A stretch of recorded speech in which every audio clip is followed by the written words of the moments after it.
Two ancient paths, one fortress of stone, one radiance of flame. Discover the mastery of the inner world. We live in a world of noise. Yet the loudest conflict is the one we carry inside. It is the wilderness of the heart. A landscape of unexamined desires, hidden fears, and the persistent ache of searching for meaning. You feel it in the moments of silence, the weight of the why behind your actions. But in this wilderness, you are not lost. You are simply at the beginning of a journey. Two paths lie before you, both leading toward the same mastery of the inner world. The first path is the path of the stone. It is the Stoic way, the construction of the internal fortress. It teaches us that while we cannot control the storms of the world, we can control the citadel of our own minds. It is the discipline of objective perception, to see things as they are, not as we fear them to be. It is the mastery of the will, the ability to stand like a rock against the crashing waves of emotion, finding a sanctuary of reason in the center of the chaos. But there is another path, the path of the flame. It is the Sufi way, the alchemy of the heart. If the stone is the fortress, the flame is the radiance within it. It teaches us that true strength is found not in resistance, but in radical surrender. It is the art of melting the ego, of letting the heart become a vessel for the divine. It is the movement of love, a devotion that seeks to burn away the illusions of the self until only the essence of the spirit remains. The Stoic path begins with the mastery of perception, to see the world as it is, not as we wish it to be. Marcus Aurelius taught that our suffering often comes not from the events themselves, but from the stories we tell ourselves about them. By stripping away the labels of good and bad, we find a steady ground.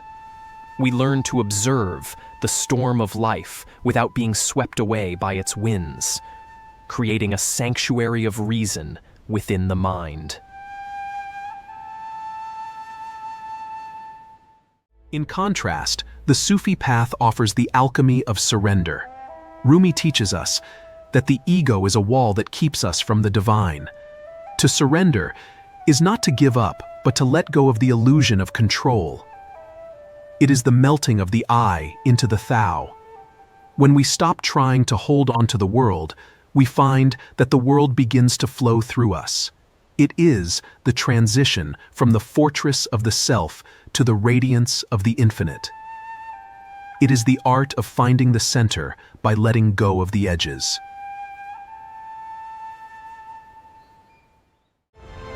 Consider the fortress.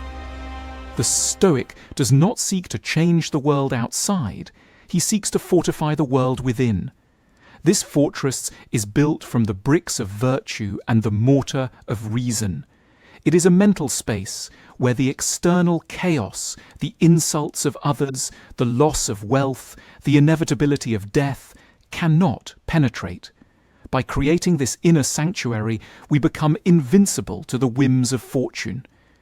We learn that our peace is not dependent on the weather of the world, but on the climate of the soul.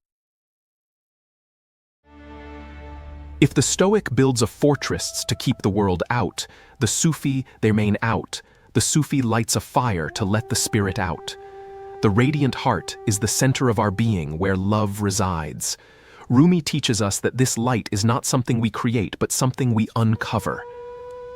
By stripping away the layers of our ego, the titles we claim, the things we own, the fears we harbor, we allow the inner flame to burn brighter.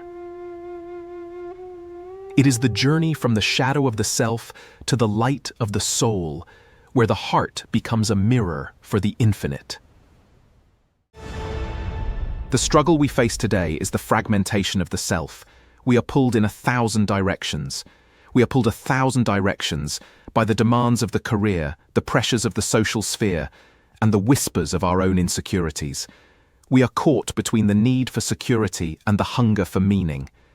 This is the modern wilderness, a place where the soul feels divided, seeking a way to be both solid and fluid, both protected and open. It is the exhaustion of trying to be everything to everyone, while losing the essence of who we are to ourselves.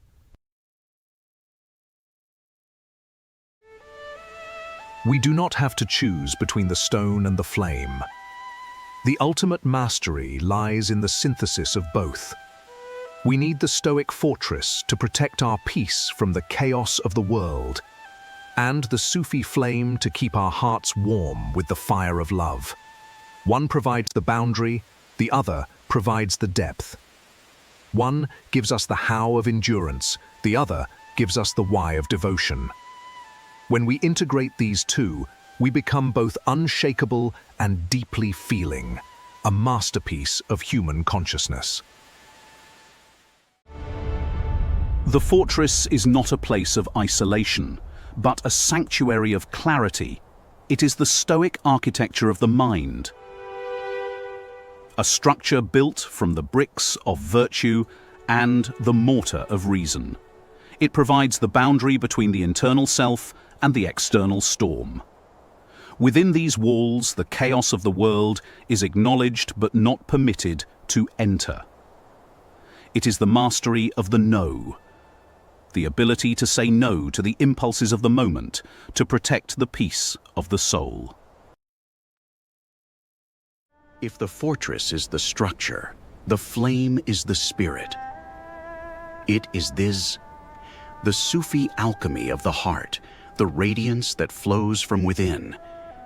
It teaches us that true power is not found in the strength of our walls, but in the depth of our surrender.